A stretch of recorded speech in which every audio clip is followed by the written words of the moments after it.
Bonjour à tous, bienvenue dans cette nouvelle vidéo. Aujourd'hui, on se concentre sur l'intérieur de la voiture. Donc, on va voir les différentes techniques, les différents outils, les différents produits, comment les utiliser avec les taux de dissolution. Donc, on va vraiment faire un survol complet de l'intérieur. On va voir comment bien laver des vitres. On va voir comment protéger les cuirs. Mais sans plus attendre, on va vraiment commencer par la première étape qui est l'aspirateur général de l'habitacle. À l'intérieur de ma voiture, ça ressemble probablement à l'intérieur de la tienne. On va retrouver du sable, on va retrouver des petites roches. La première étape, ça va être de retirer la majeure partie des débris, comme j'appelle. On va faire un bon clean-up, on va passer l'aspirateur partout, mais on ne verra pas fou avec ça. Parce que dans les prochaines étapes, après avoir passé l'air, on va ressortir plein de cochonneries, plein de débris. Donc, on va devoir repasser une deuxième, puis peut-être même une troisième aspirateur de finition lorsqu'on va faire un intérieur. La première étape, ça va être vraiment d'enlever ce qui est en surface, ce qu'on va aller voir immédiatement. Le choix de l'aspirateur pour nettoyer l'intérieur, c'est vraiment primordial. Il y a plusieurs types d'aspirateurs sur le marché. On va en retrouver qui sont plus spécialisés dans le detailing, comme cette petite shop vac-là, versus une de construction qui est faite pour aspirer des 2x4 littéralement avec un gros tuyau. Il va y avoir beaucoup moins de succion dans le tapis. Ça va être beaucoup plus difficile d'avoir une prise en main, d'aller partout dans les raccoins. J'aime vraiment beaucoup cet petit aspirateur-là qui est vraiment pas très cher. Une centaine de dollars, peut-être 150 $ maximum chez Rona. Elle vient avec un support mural, donc c'est facile de le ranger. Un long boyau qui va me permettre vraiment de pouvoir mettre mon aspirateur de côté, procéder pratiquement à l'intérieur complet, sans avoir à toujours me dépluguer ou tasser mon aspirateur. Donc, vraiment, l'important à retenir lorsqu'on va faire l'acquisition d'un aspirateur pour le detailing, c'est la longueur de son boyau. Ça va vraiment être plus pratique. C'est aussi la grosseur de son boyau. Plus le boyau va être gros, plus ça va demander d'avoir un moteur puissant pour avoir de l'aspiration. Souvent, ces aspirateurs-là ont très court boyau, donc on est toujours pogné dans l'aspirateur. Ça ne va pas très bien. Puis aussi un bec comme profilé pour pouvoir aller sur les côtés des sièges, un petit peu partout. Donc, moi, j'utilise cet aspirateur-là depuis plusieurs années. J'en ai deux en atelier, j'en mets une de chaque côté. Lorsqu'on est deux techniciens, c'est plus rapide. Mais vraiment, là, c'est un très bon investissement. Comme je disais, c'est pas très cher, puis ça fonctionne super bien. Ça aspire aussi l'eau, tous les filtres qui sont fournis. La particularité, un petit peu, le désagrément, c'est qu'elle possède un petit réservoir. Par contre, ça nous oblige à le nettoyer plus souvent, donc on n'a pas de mauvaise odeur. Procédons à l'aspirateur général.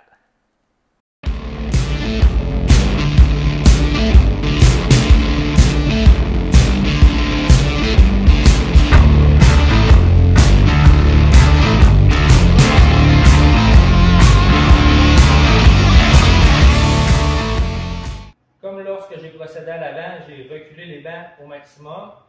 Lorsque je vais procéder à l'arrière, je vais réavancer les bancs, je vais aussi faire le coffre, tout en faisant attention pour pas que le boyau frotte sur les rebords de pas, sur les plastiques, pour pas endommager ou graffiner la peinture ou le trim de plastique sur le seuil de porte. Donc, je vais procéder là, comme j'ai fait à l'avant, à l'arrière.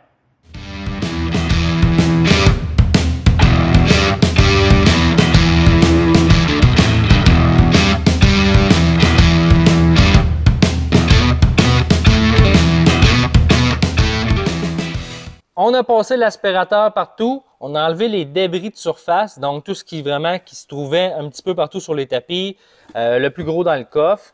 On ne s'acharne pas avec l'aspirateur à enlever chaque miette, on finirait plus. Puis souvent, quand c'est du brin de scie ou des petits copeaux de bois, c'est plus difficile dans les tapis à les retirer, puis même le sable un peu plus incrusté ou sur les rails de banc, tout ça. Le pistolet à l'air ou, dans notre cas aujourd'hui, le Tornador Blowout Gun, va être le prolongement de notre boyau d'aspirateur. Donc, partout où on n'était pas capable d'aller, ou c'était pris dans le tapis comme ici, on voit qu'il y a plein de morceaux de bois, morceaux de boîte. Donc, c'est plus difficile à retirer. Avec le pistolet, on va avoir une plus grande facilité. Si ton véhicule est très sale, ça se peut qu'après ton petit shot d'air dans ton véhicule, tu aies besoin de repasser un aspirateur. Ça va vraiment à toi de déterminer. Est-ce que les débris sont revenus en surface? Est-ce que ça va te nuire pour les prochaines étapes pour épousseter l'intérieur, nettoyer tout ça? Donc, si ce n'est pas le cas comme nous aujourd'hui, on va pouvoir procéder aux prochaines étapes après avoir passé l'air. Donc, on va revenir à la toute fin pour un aspirateur final. Comme la voiture n'est pas excessivement sale aujourd'hui, on va pouvoir fonctionner comme ça. Sinon, ce qu'on peut se rappeler, aspirateur de surface, on passe l'air, on peut repasser l'aspirateur, on peut repasser l'air, ainsi de suite, tout dépendamment des besoins de l'intérieur du véhicule sur lequel tu travailles. Donc, c'est pas plus compliqué que ça. On va procéder avec le Tornador à l'intérieur du véhicule pour sortir les derniers débris qui restent.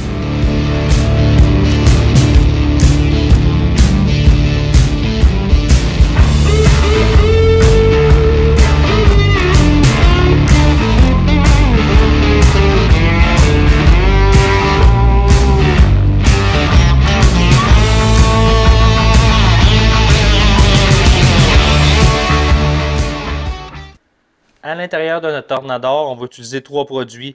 On va utiliser le Multi-X, on va utiliser le Inside, puis on va utiliser le Eco 2.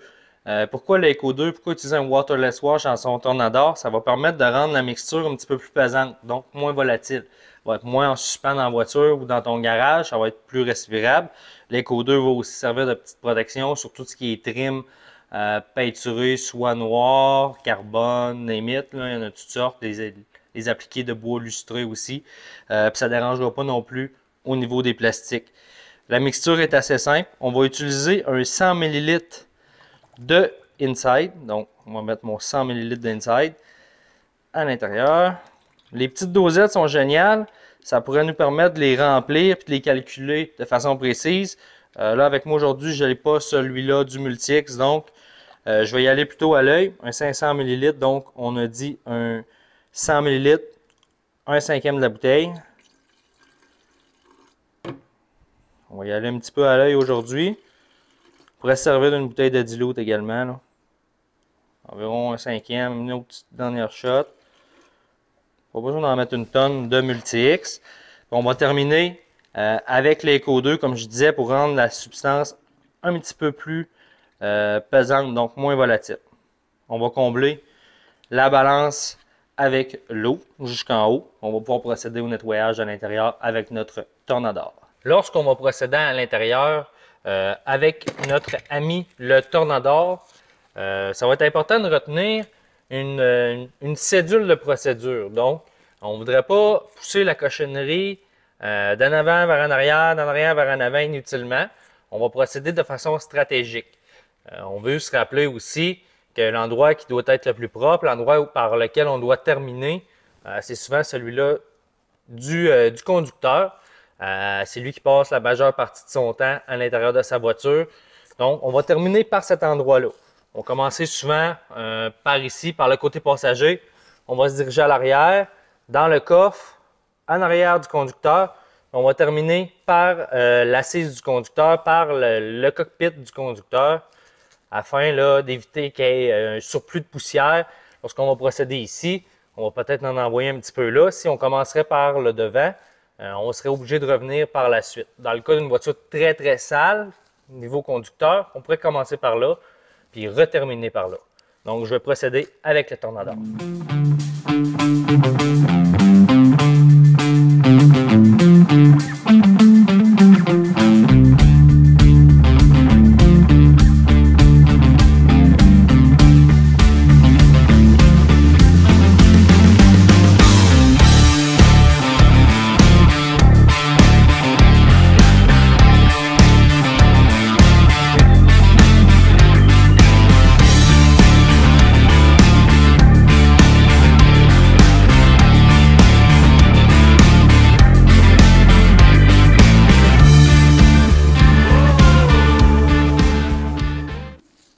On a complété notre intérieur avec le Tornador. C'est maintenant le temps de s'occuper des cuirs, de les nettoyer avant de les protéger. Ça va être bien important. Soit avec la brosse Color Lock, soit avec l'Iron Scrub de CarPro, aidé d'une serviette de rétine qu'on tient sur notre site web. On va tout simplement là, nettoyer le banc de cuir. On va appliquer directement notre Inside. On va le vaporiser sur notre brosse ou sur notre Iron Scrub. Ensuite, on va frotter légèrement les parties à nettoyer. Donc pour les deux méthodes, c'est la même chose. On peut prendre la Iron Scrub, mettre un petit peu d'Inside dessus, frotter le siège. La Iron Scrub, c'est un petit peu plus rapide. un petit peu moins méchant. Donc ça dépend si nos sièges sont très sales ou si c'est seulement que de surface. Puisqu'on les entretient comme il faut, ça ne salit pas beaucoup. Donc on frotte notre siège, on en remet au besoin. On frotte comme il faut partout. Ce qu'il faut retenir, c'est qu'un cuir lustré, c'est un cuir contaminé.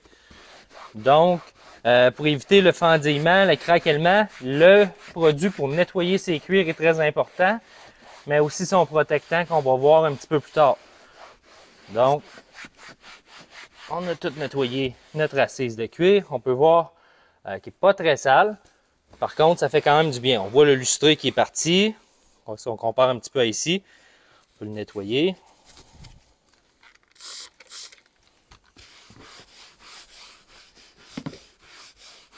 On va procéder comme ça pour tous les sièges avant de les protéger. On va attendre 30 minutes que ça sèche. Ensuite, on va revenir avec le Capro Pearl pour leur appliquer une protection.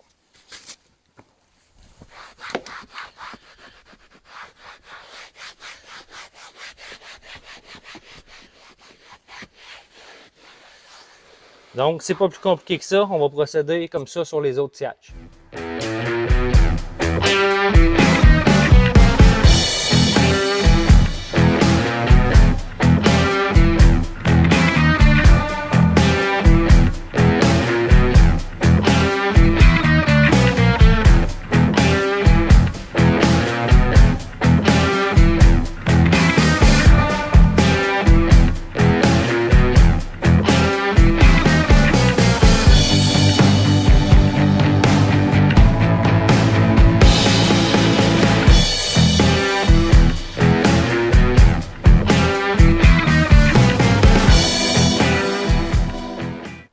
Pendant que nos cuirs ils sèchent avant d'appliquer la protection, on va faire un petit coup de propre avec l'Eco 2 dilué à 1/15. Faire nos cadres de porte, nettoyer tout ça propre, sans risque d'égratignure. Puis on va se préparer à nettoyer les maudites vitres. Mais tu ne diras plus jamais ça.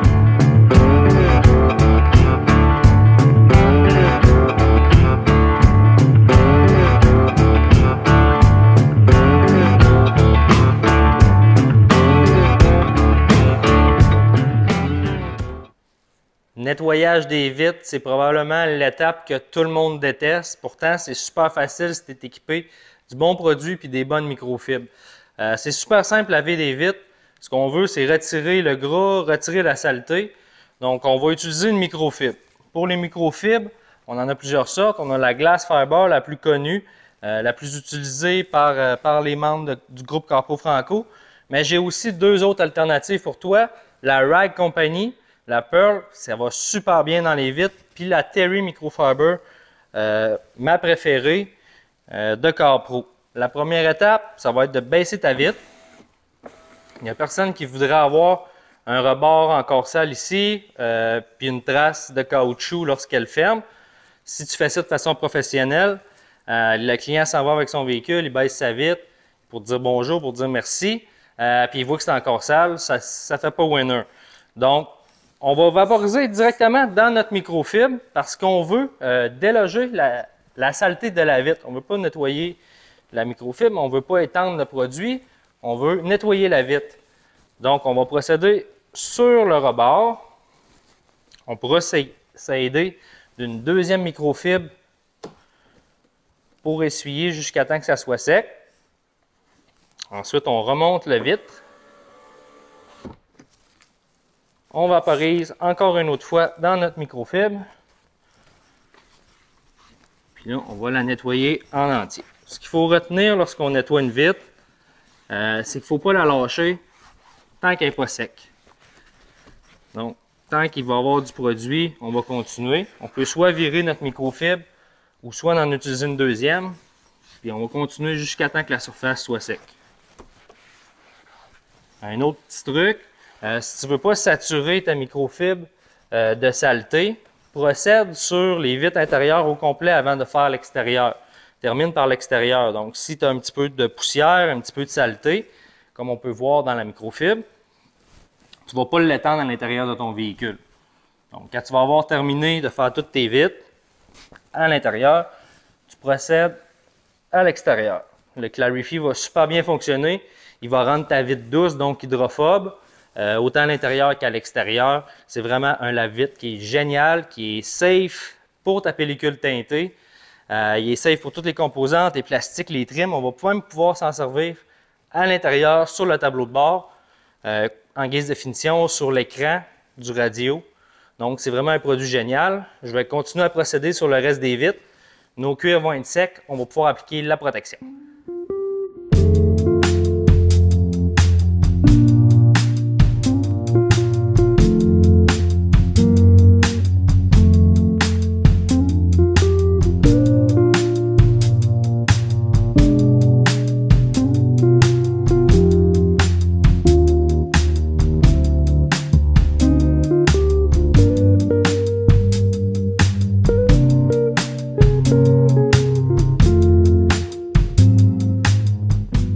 Protection des cuirs, protection des garnitures intérieures à l'aide d'un petit applicateur de Capro que tu pourrais avoir utilisé déjà dans le passé pour un céramique coating que tu l'aurais nettoyé immédiatement.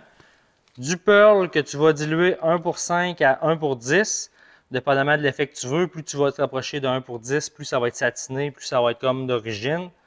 Plus tu vas être près de 1/5, plus ça va être lustré.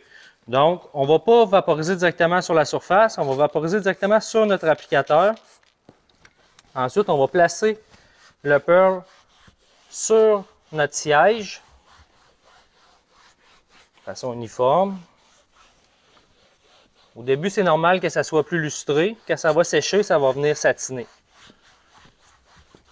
Donc, on protège comme il faut. À l'aide d'une petite microfibre Capro, on va venir essuyer l'excédent.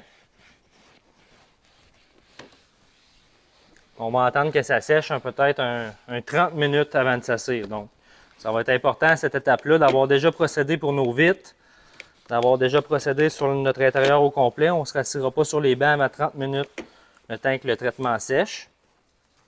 On va pouvoir l'appliquer autant sur les sièges que sur les plastiques comme le tableau de bord, les portes, tous ces plastiques-là qu'on va faire après.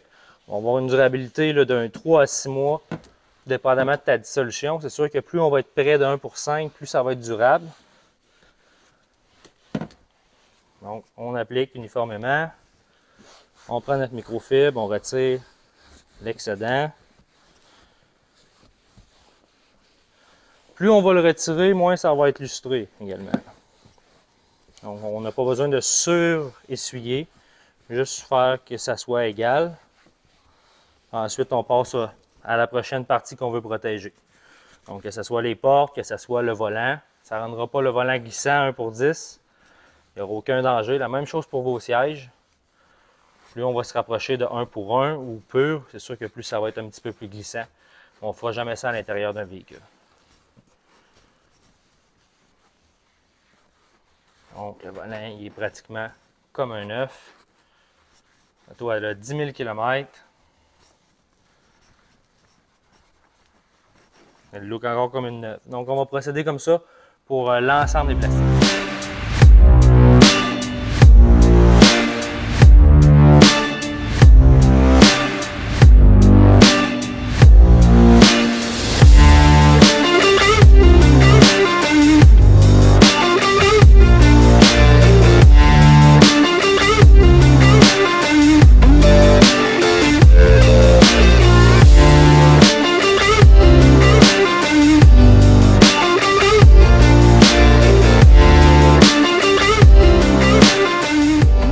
Donc, c'est ce qui conclut notre nettoyage intérieur. On va avoir passé l'aspirateur, on va avoir utilisé l'air, le tornador, afin de déloger tous les débris.